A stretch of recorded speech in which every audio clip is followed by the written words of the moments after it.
Жол жөнекей әлдебір фармацевтік қоймадан дәрі-дәрмек алмақ болып, айналып қалған Баяхмет тізгін ұшымен вокзалға жеткенде, Алматы-Семей пойызының жүруіне санаулы ғана минуттар қалып еді. Алаң толы құжынаған халық, кешіккен жолаушылар вагонға кіруге жанталасса, енді біреулер жүргіншілерге жеміс жидегін, шөлмектегі сусындарын, тіске басар тамақтарын тықпалап әуре, айнала айғай шу, бірін-бірі іздеген дауыстар. Баяхмет 7-ші вагонды зорға тауып, билетте көрсетілген 15-ші орынға жайғасты да, өзін аттандыра келген баласы Саятпен асығыс қоштаса бастады. Ал балам, енді бөгелме, пойыз қозғалып кетсе үлгермей қалып жүрерсің, деді түр-тұлғасы өзінен айнымайтын сұңғақ бойлы аққұба бозбаланы құшағына тартып. Үлгермесем бірінші Алматыдан түспеймін бе, деді жас жігіт, әке қасында әлі де қала тұрғысы келіп. Қой, артық жүрістің керегіне, айтар тілегім пәле жаладан аулақ жүр. Көрдің ғой, бұл заманда адамға сенудің қиын екенін. Санатбек пен келімге сәлем айт.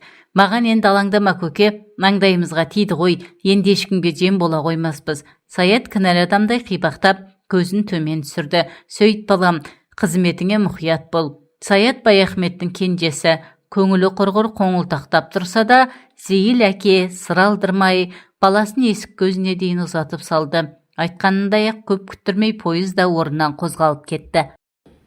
Бейне көшенің бір қапталы жылжып бара жатқандай, жылжыған бұлар емес, қарсыдағы ғимараттар, құжынаған халық сейіліпті. Әр тұстан қош-қош айтып, қол сермеген жұрт. Саят та кете қоймаған екен. Терезеге төнген әкесіне бірдеңелерді айтып, жанаса жүріп келеді. Баяхмет есік терезесі жарқыраған тәуір вагонға тап келіпті. Тек бір таңғалғаны купеде өзінен басқа адам жоқ. Жүргіншілер қайшыласып жатқан мынандай жаз мезгілінде орынның бос болуы мүмкін бе? Кеше Санатбек бар беделін салып жүріп бір билетті броньмен әрең алған. Әлде мұның серіктестері бірінші Алматыда күтіп тұр ма екен? Жолаушылар пойызы екі вокзалдың арасында тым ағындап кетпей, баяу жылжып келеді. Жол бойы қалың орман, бетон қабырғалы қойма складтар, ара-тұра тал телектер арасынан ақшаңқан үйлер қылаң береді. Құда онда бәрі көңілге байланысты екен ғой. Осыдан 15 күн бұрын осы жолмен қалаға кіргенде, мына көріністер сұрқы қашқан қиқы-жиқы тым жүдеу күйде шалынып еді. Енді қараса, соның бәрін өңденіп, құлпырып кетіпті. Онда Баяхметтің көңілі күптеді. Биыл оқу бітірген кенжесі Саят істі боп жатыр дегенді естіп, жанын қойырға жер таппай келе жатқан. Енді міне, бәле жылы артта қалып, шошыған жүрек орнына түсті. Саяты ағарып, бостандыққа шықты. Құдайдың мұнысына да мыңда бір тәубе. Пойыз бірінші вокзалға келіп тоқтаған. Осында 15 минуттай аялдады. Баяхмет перронға шығып темекі тұтатты. Манағы көрген ештеңе емес, жолаушылардың нағыз нөпірі осында екен. Көпшілігі сауда-саттық жасайтын әйелдер, олардың жүктерін тасып, мал тауып жүрген жүкшілер. Жұмыссыз қалған жігіттерге бұл да бір нәпақа болса керек. Ауыр тендермен теңкиген алабажақ қаптарды иықтарына салған жүкшілер бірінен бірі өзіп жанталасып жүр. Анандай ауыр жүкпен ішке кіру де оңай болмас. Негізінен саудагерлерге арналған артқы вагондардың маңы айғай-шу, опыр-топыр. Баяхмет темекісін тартып болып, ішке кіргені сол еді. Алабажақ қап көтерген жүкшілердің бір-екеуі мұның купесіне де келіп жаттау. Әлгілер иықтарын артқан зілмауыр жүкті үстіңгі полкаға шығара салып, іле-шала сондай қаптың тағы екішеуін көтеріп келді. Аузы үзбелі, түйенің беліндей 4-5 қап, үстіңгі екі сөреге зорға сыйды. Баяхмет бұл sıra жүк тиейтін купе болды ғой деп таңданып отырған.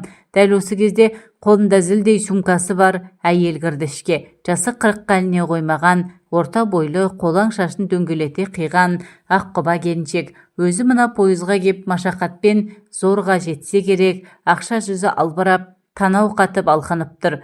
Жүк иесі осы әйел сияқты, самайларынан 6 айрық тер аққан жүкшілер бірдеме дәметкендей соның бетіне жалтақтап қарай береді. Олардың не күтіп тұрғанын әйелде түсінді. Білем, толық омырауының қобыланып біткен тұсынан екі саусағын жүгіртті де жігіттерге 100 теңгеден ақша ұстатты. Мынауыңыз аз ғой апай, деді жүкшілердің бірі өкпелеген балаша бұртиып. Өздері бұрыннан таныс па қалай? Әйел өзімсінген үнмен, жүгірмектер ай, сендерге де қанағат болса шыма бөліп алыңдар деп тағы 100 теңге қосты. Рахмет апай, енді қашан келесіз? Айдың аяғына таман күтіңдер. Жігіттер қоштасып шығып кетті. Бос орынға ух деп тізе бүккен әйел қарсы бетте отырған Баяхметті енді байқады. Көтек іштек кісі бар екен ғой деп сасып қалып, кешіріңіз, қарбаласта байқамай қалыппын. Қасымдағы екінші адам кім болар екен деп қобалжып келіп едім, жақсы болды ғой. Несі жақсы? Баяхмет салқын жымиды.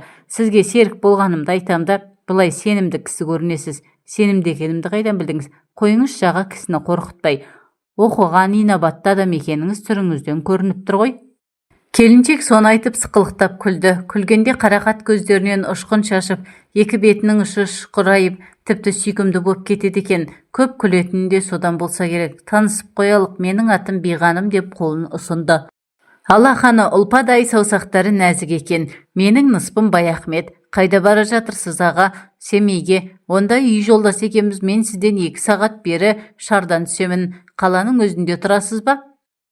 Қаланың қасы Жаңа Семей ауданында, деді Баяхмет. Осынша жүкті қалай алып келесің, қарындасым-ау? Қайтеміз, күнкөрістің қамы, саудадан басқа кәсіп қалды ма қазір?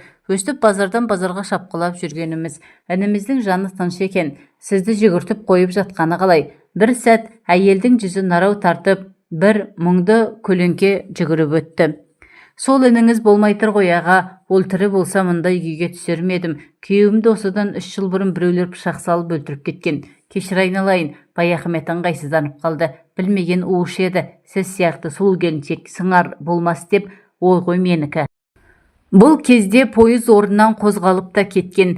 Бір мезетте билеттерді тексеруге жолсерік жігіт кірді. Бәрі заңды. Биғаным басқа көпшілік қолды вагоннан орын таппаған соң купелі вагонын 3 орындық бірақ сатып алыпты. Қазір уақыт дегенің ақша. Мұнда босқа қамалғанша бір күнде болса ертерек жетіп алған жақсы. Көршісі өз жайын осылай түсіндірді де, бауырым, бүгін мен әбден шаршап өлейін деп келдім. Бізге тезірек төсеніш әкеліп берші, деді жолсерік жігітке. Көрші әйел алаңсыз киім ауыстырып жайғасып алсын деген оймен Баяхмет тамбурға шығып кеткен. Сол жақта асықпай темекі тартып, біраздан соң қайтып оралса, Биғаным төсегін салып жатып қалыпты. Үстіне ақ жайма жамылып, бетін ірге жаққа бұрып, бір қырынан жатыр.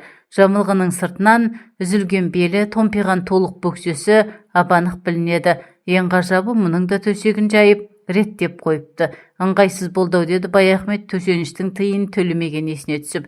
Адамның іші бауырына еніп тұратын неткен жан өзі. Осындай бір қылап әйелдер болады-ау. Ақылына көркі-сай. Сағатына қарап еді, 4-ке жақындап қалған екен. Түске дейін дәрі-дәрмек іздеймін деп біраз сандалған Баяхметтің де қара саны үзіліп тұрған. Тықырын білдірмей шешінді де бұл да төсегіне қисая кетті. Бұл кезде 10 неше вагон тіркелген ауыр состав қаладан шығып Қапшағайға қарай өндірте зулап келе жатқан. Жылдамдық пен кеңістік өзара егеске түскендей уақыттың мәңгі бітпес шырына басыпты.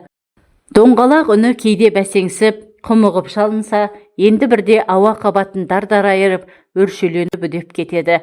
Тарсыл-гүрсіл, апыл-ғұпыл. Кейде бұл дыбыстар Баяхметтің құлағына апыл-тапыл дүние тапыл тәрізденіп естіледі. Осылайша пойыздың бір келгір ғағымен тербетіліп жатып ұйықтап кетіпті. Арада қанша уақыт өткені белгісіз, бір мезгілде көзін ашып алса, айналасы самаладай жап-жарық. Көкжиекке еңкейген күн сәулесі терезеден тура түсіп, купенің іші шұғылаға малынып тұрып. Сағат 6:30, 2 сағаттан астам ұйықтағаны ғой сонда. Тұла бойы сергіп, тыңайып қалыпты. Басын көтеріп қасындағы көршісіне қараған. Биғаным әлі де тәтті ұйқының құшағында. Үстіне жамылған ақжайма аяқ жағына сырғып түсіп кетіпті. Жібек шілтерлі көгілдір іш көйлектің де етегі мықынға таман түріліп қалған. Арғы оң жақ тізесін бүккен қалпында аппақ сандары жарқырап, шалқасынан керіліп жатыр. Балтырлары балғын, әлі түп-түзу екен. Дәл қасында бөтен еркектің соғынға да отырғанын қайдан білсін. Тостағандай топ-толық омырауы көтеріліп басылып, бейғам тыныстайды. Баяхметтің танауына бір жағымды иіс соғып өтті. Естен шығып бара жатқан таныс иіс, жас әйелдің иісі. Сол-ақ екен, денесі бір ысып, бір суып, жүрегі де атқақтап қатты соғып кетті. Тұла бойынан бір қабындаған қайратты сезінді. Мына ұрлығы сақалды басына жараспас та, жанарын тайдырған жоқ. Бір талайдан бері жас әйелдің сұлу тәніне көз суарған осы еді. Өзінен сәл ғана кіші бәйбішесінің сыны да сыры да кетіп болған. Оны аужал тұтпай, бертінге дейін еразығын жолдан тауып жүруші еді. Кейінгі кезде әйел көзінің құрты дерлік әдемі жігіт болатын. Оның үстіне өзі білдей бір емхананың бас дәрігері. Ал емдеу мекемелерінде ұрғашы жұрты жыртылып айырылады. Әйелдерден амал артылған ба, орайлы оңаса сәтті өздері табушы еді. Ал дені сау, күш-қуаты мығым Баяхмет өздері ыңғай білдірген қыз-келіншектердің көңілін жыққан емес. Әйелдің меселін қайтару жігіттікке жатпайды деп есептейтін. Бірақ одан бері біраз жылдар өтті. Таздан тарақ қалғалы қашан. Енді міне 60-тан асып пайғамбар жасына таянғанда баяғы жынының қайта қозғаны несі? Осы сапар бұған бір сын болмаса не қылсын? Өзі әбден шаршаған екен деді. Әлі де тұяқ серіппей ұйықтап жатқан әйелді көзімен тағы бір шолып. Қайтсын байғұс, базарда табанынан таусылып, мына қаптарды тауарға толтыру оңай дейсің бе? Бүгін бір алаңсыз ұйықтасыншы. Сол оймен орамал сабынын тіс жуғышын алып, тықырын білдірмей дәлізге шығып кеткен. Бұл асықпай жуынып, шайынып қайта оралғанда Биғаным әлі тұрмапты. Есіктің сырт етіп жабылған дыбысынан оянды. Басында қайда жатқанын түсіне алмай, төңірегіне таңырқай қарады да, кенет өзінің ашық-шашық қалғанын аңғарып, аяқ жағындағы ақжаймаға жармасты. Кешіріңіз аға, күн қапырық болған соң жеңіл-желпі жата кетіп едім, деді өңі өрттей алаулап. Уақасы жоқ, мен дәрігермін ғой. Дәрігерге ештеңе таңсық емес. Баяхмет теріс айналып мән бермеген сыңай танытты. Сілем қатып шаршағандікі ғой. Өлген адамша қатып қалыппын. Сағат қанша болды ата? 7-ге 5 минут қалды. Масқара, ұйқының сазайын берген екенбіз. Өзіңіз дем алдыңыз ба ата? Мен де біраз көз шырымын алдым. Сонан соң сіздің ұйқыңызды күзетіп отырдым. Ұят-ай, сіздің алдыңызда ашық-шашық. Естіген құлақта, көрген көзде жазық жоқ. Егер мен суретші болсам ұйқыдағы ару деген полотно салар едім. Қойыңызшы ата, шынымен ақ қарап отырдыңыз ба? Биғаным сүйкімін арттыра сыңғырлай күлді. Ендеше сол айыбым үшін сізге шай демдеп берейін. Дәл осы мезетте пойыз Сарыөзекке келіп тоқтаған. Бұлардың вагоны жол жиегінде үйіріліп жатқан қауын қарбыздың тұсына дәл келіпті. Далаға беттеген Баяхмет әлден уақытта хош иіс аңқыған екі шілге қауын көтеріп қайтты. Ішке кірсе Биғаным дастархан жасап, үстел үстін жайнатып қойыпты. Піскен жұмыртқа, қақталған тауық, помидор, қияр дейсің бе, тізіліп тұр. Соның арасынша бір шауғым шай да келіп қалды. Мынау менің базардан асығы сала салған жол азығым ғой. Дәм ала отырыңыз аға, деді Биғаным 2 кесеге шай құйып жатып. Мана үйден аттанарда Санатбектің келіншегі жолда жеңіз деп бір пакетке оны-мұны салып жатқан сияқты еді. Баяхмет те соған қол созды. Қойдың ойынды еті, кесілмеген ортан жілігімен, бір жақ сүбесі, семіз белдемесі, көкөніс, жеміс жидек. Ең соңында қолы қаттылау бір нәрсеге тиіп еді. Газетке оралған бір шөлмек Қазақстан коньяк екен. Әй, менің осы келінімді жөн біледі, деп Баяхмет дауыстап жіберді. Мынасы жол қысқартқанға жақсы болды ғой. Бұлар әртүрлі дәмнен ала отырып тез шүйіркелесіп кетті. Биғаным жол жүруге ысылған ашық әйел екен. Коньякты қалыспай ішіп, әңгіменің де отын маздатып отыр. Күйеуі өлгелі бір әулетте бас көтерер адам өзі екен. Қолында ата-енесі, 3 баласы бар. Балалардың алды студент, арты мектепте. Кезінде сауда техникумын бітірген. Біраз жыл райпода бухгалтер болған. Қазір ол кеңселер таратылды. Енді жеке саудамен күн көрмеске амал жоқ. Ата-енесін алма-кезек дүкенге отырғызып, өзі осылай үлкен қалалардан тауар тасымалдап жүргені. Таяу отырып дәм бөліскендіктен бе, әлде басқа бір себебі бар ма? Араларында көзге көрінбейтін бір жіптің байланғаны анық. Осыны айқын аңғарған Баяхмет баяғы батылдығын қайта тапты. Әлі жап-жассын, күш қайраты тиетін бір еркекке қол артуға болмады ма, деді әйел затына бірден үстемдік жүргізе бастайтын әдетімен. Қайдағы жап-жас, 40-қа келгенде соңында тіркемесі бар, біз сияқтыларды кім алады? Биғаным мұңая тіл қатты. Бұл күнде отбасына сүйеу болатын жөні түзу еркек қалды ма?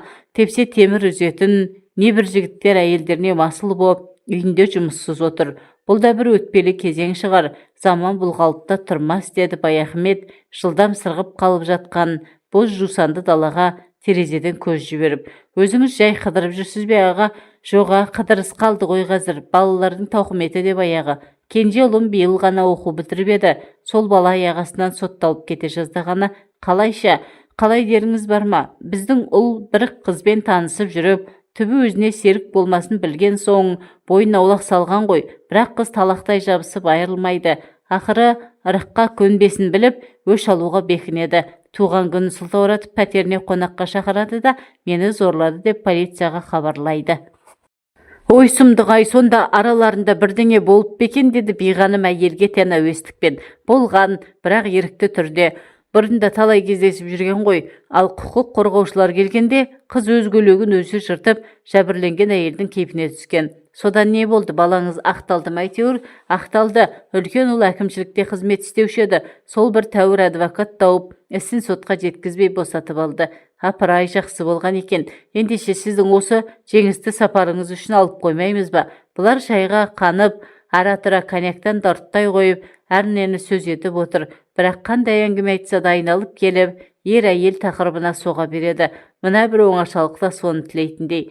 Бұрын кім білген, біздің заңдарымызда адам түсінбейтін жайлар көп екен, деді Баяхмет, 2 стаканға тағы да коньяк құйып жатып. Осы сапарда қылмыс кодексімен аздап танысқаным бар. Бір статьяда былай деп жазыпты: егер күйеу әйелінің еркімен санаспай күшпен игерген анықталса, 6 айдан 2 жылға дейін бас бостандығынан айырылады депті. Сұмдық емес пе? Солай деп жазып па? Биғаным сықылықтай күлді.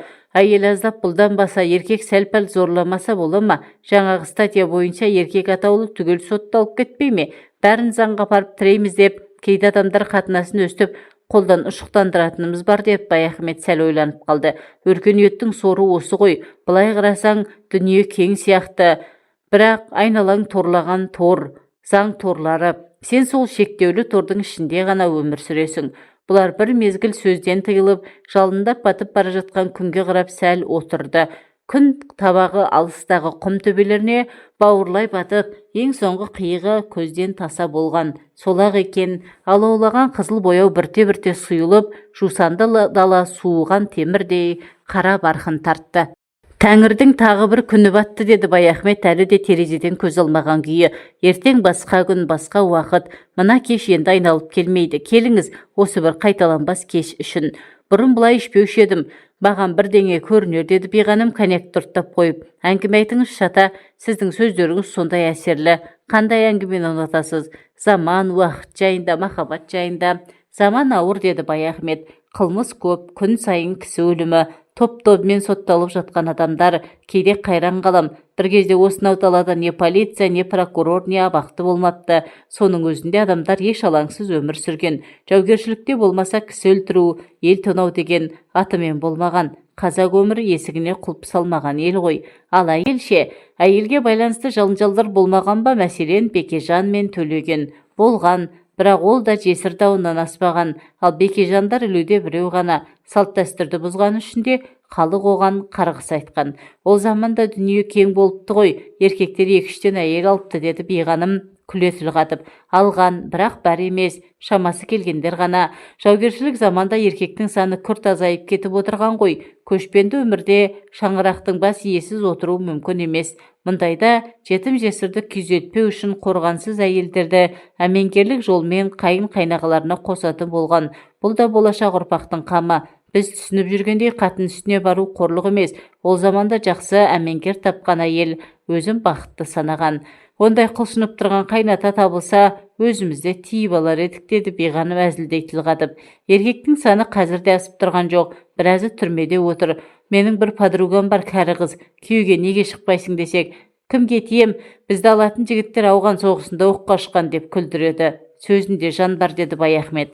Біз бұрын әмеңгерлікті де, қос қатын алғанды да феодализмнің қалдығы деп айыптап келдік қой. Бір халықтың мыңжылдық салт дәстүрін бұлай сызып тастауға бола ма? Халық дана ғой. Қашанда қажетсіз нәрсені тұрмысқа енгізбеген. Қазақтар бір кезде ерте үйленген, 15-те отау иесі, көшпелі өмірде бала басты, әйелдер 50-інде саптан шығып қалады. Ал бұл жаста еркектер тұғырдан таймайды. Сонда не істеу керек? Қалған ғұмырды қызықсыз, ләззатсыз өткізу керек пе? Мұндайда төсек жаңғыртудың не айыбы бар? Егер заң рұқсат етсе, өзіңіз тоқал алар ма едіңіз, аға, деді биғаным бұған сынай қарап. Алмағанда еркектің қоры мен дейсің бе? Бәйбіше болса қартайды, деді әйел алдында төмендегісі келмей. Сізді 60-қа келді деп ешкім айтпайды, өзіңізді жасақтағансыз, дәрігерсіз ғой, ем-дом қолыңызда. Ем-домсыз ақ Құдай берген қуатым жетеді, деді Баяхмет қарқылдай күліп. Баяғы аталарымыз мықты болған ғой, шаршаған жоқсыз ба? Егер ұйықтайтын ойыңыз болмаса, сізге бір әңгіме айтып берейін. Айта беріңіз, ұйқының есесін күндіз қайтардық емес пе, деді биғаным ықылас танытып. Бүгінгі адамдарда сын жоқ, табиғат бүлінді, ауа былғанды, полигонның зардабы болса мынау. Кейде жап-жас жігіттердің төсектен қалып қойғанын көргенде жағаң тұстайсың. Менің алтын ине аталатын шағын емханам бар. Кейде жаңағыдай жігіттер келіп көмек сұрайды ғой, әрине ине саласың, тағы басқа ем-дом жасайсың. Біреулері соңынан келіп рахмет айтып жатады. Айтайын дегенім ол емес.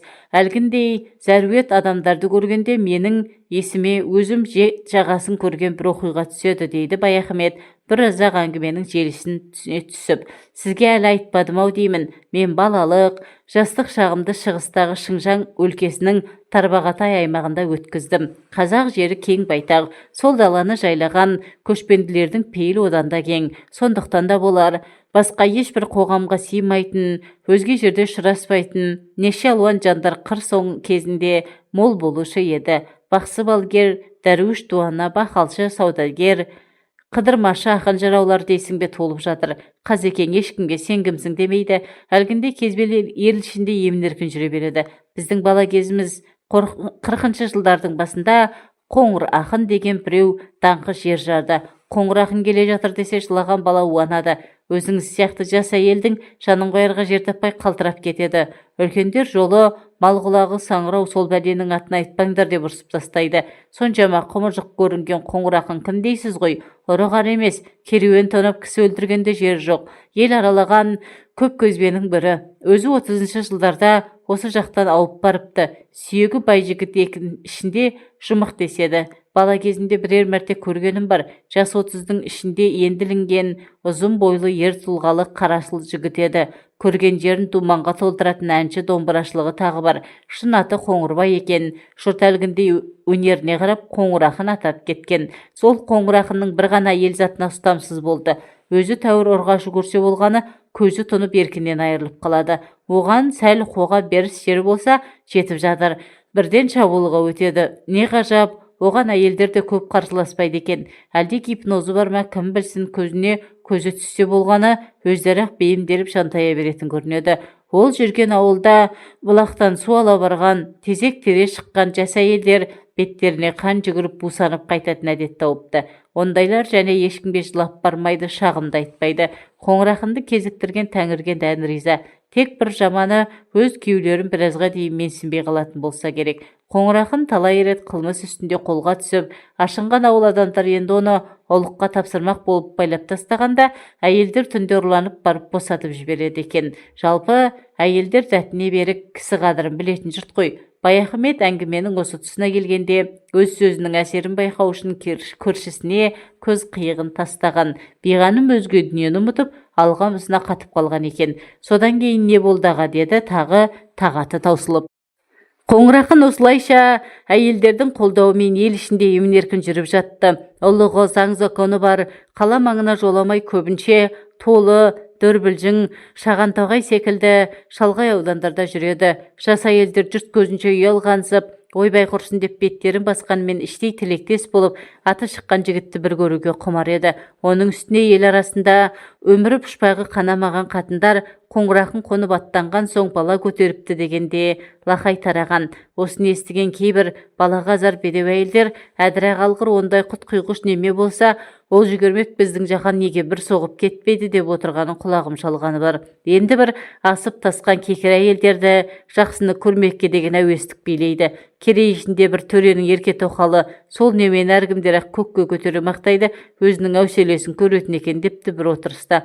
Ол да шау тартқан шалына көңілі толмай, желігі басылмай жүрген әйелдің сырттаны болса керек. Бұл әңгіме Қоңыр ақынның да құлағына жетіп бір күні бай жол жүріп кеткенде әлгі ауылға әдейі келіп қоныпты.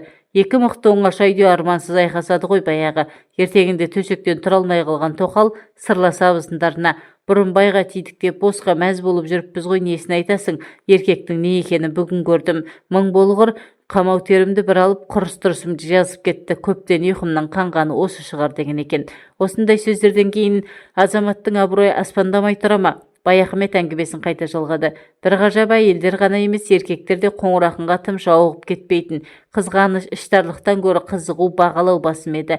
Мәселен, біздің Қазекең қорадағы қойын қырып кетсе де қасқырды еш уақытта жамандамайды ғой. Қайта дала серісіне сырттай сүйсініп мойындап отырады. Мынау да соған ұқсас бірдеңе. Әлде бөрік кигеннің намысы бірдей ме? Жігіттер қоңыр ақын туралы сөйлегенде сөз әлпеттерінен әлде бір мақтаныш, мадақ сарын естіліп тұратын. Өйткені бөрік кигендер сонау ада-батадан бері ақ жаулықтылардан жеңіліп келе жатыр ғой. Енді міне араларынан бір қайтпас қаһарман шығып кеткен, еселерін қайтарғанына сүйсінетін тәрізді. Оның үстіне біздің қазақ қызғанышқа тым бой алдырмаған халық қой. Махаббатқа ойнап күлуге жол ашық. Бұл жағынан біз француздарға өте жақынбыз. Әуезовтің Абай жолы романын оқыған боларсыз. Романда Құнанбайдың жас тоқалы Нұрғаным күйеуінің көзіне көрнеу шөп салады. Соны біле тұрып бір ұлыстың уысында ұстаған Құнанбайдай шонжар тоқалына көлденең тұра алмайды. Әуезов мұны ойдан емес өмірден алғанына күмән жоқ. Осы Дон Жуан дегенде француздардан шықпады ма? Соны мадақтаған қаншама драма жырдастандар бар, деді Бейғаным сөзге араласып. Дон Жуан испан жұртынан. Оның бұлай даңқты болатыны батыста елдердің ықыласына бөлену қол жетпес арман. Ал қоңыр ақын сол Дон Жуанның одан гөрі жабайылау ежелгі түрі. Бойына төтенше күш дарыған дала көкжалы феномен. Ол шын шабыты келгенде қатарынан 3-4 әйелге түсе береді екен.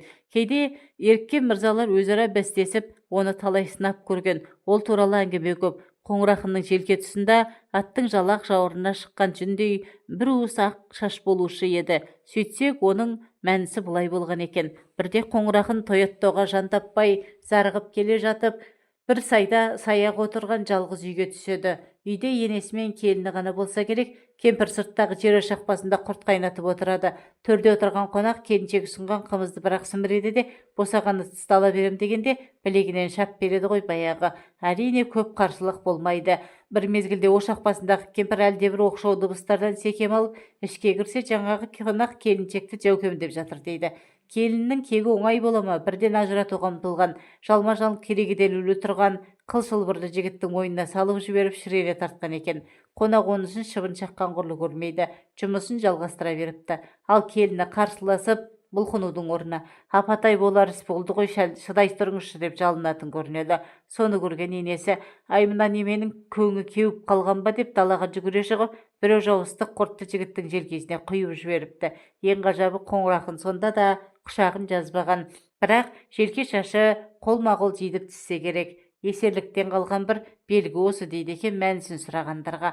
Қоңыр ақынның мұндай жолға қалай түскені жайында түрлі болжамдар айтылады, деді Баяхмет алдындағы шайдан ұрттап қойып. Біреулер оны ес ауысқан әумесер жынды десе, енді біреулер ауысқан ештеңесі жоқ дені сау, ол тегінде бір байдың мырзасы екен. Арғы беттен ауып келген соң әйелі бұдан айнып басқа біреумен қашып кетіпті. Содан ұрғашы жұртында өші бар. Кемінде 1000 әйелдің етегін ашпасам, ит болайын деп серт ұстапты десетін. Ол меженің қашан толарын кім білсін. Білетіндердің айтуынша есеп 200-ден енді ғана асса керек. Анандай кеуіт тастап кетіп жүрген ол қатында оңбайды екен, деді Бейғаным қарадай алқынып. Ақыры не болды ата? 40-шы жылдардың ортасында сол қоңыр ақын 3-түгелі ғайып болды, деді Баяхмет.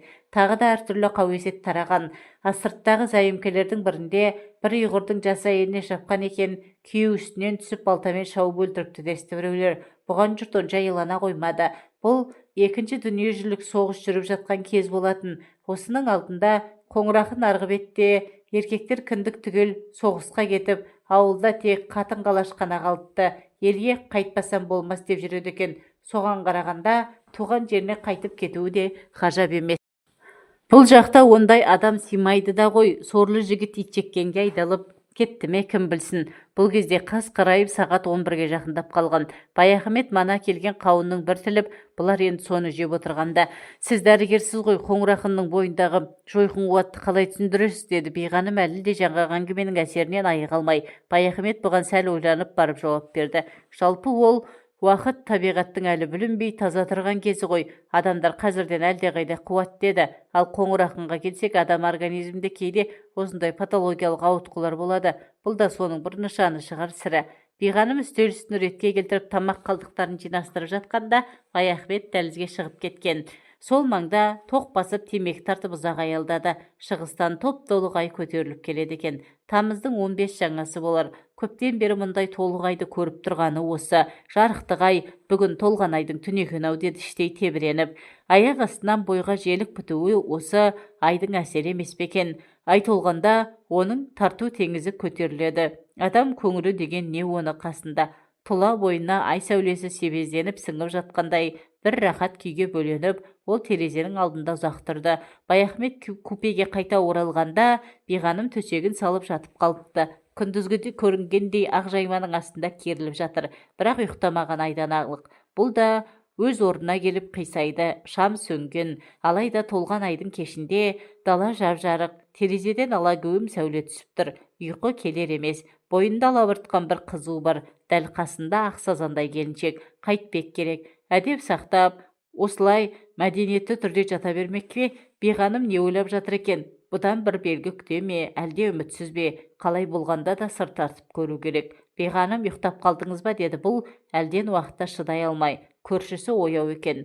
Ұйқы қашты ғой, менің есімнен жаңағы қоңыр ақын шығар емес деді әйел, күле тіл қатып. Қайдағы әңгімені айтып, кісінің ұйқысын бұздыңыз ғой аға.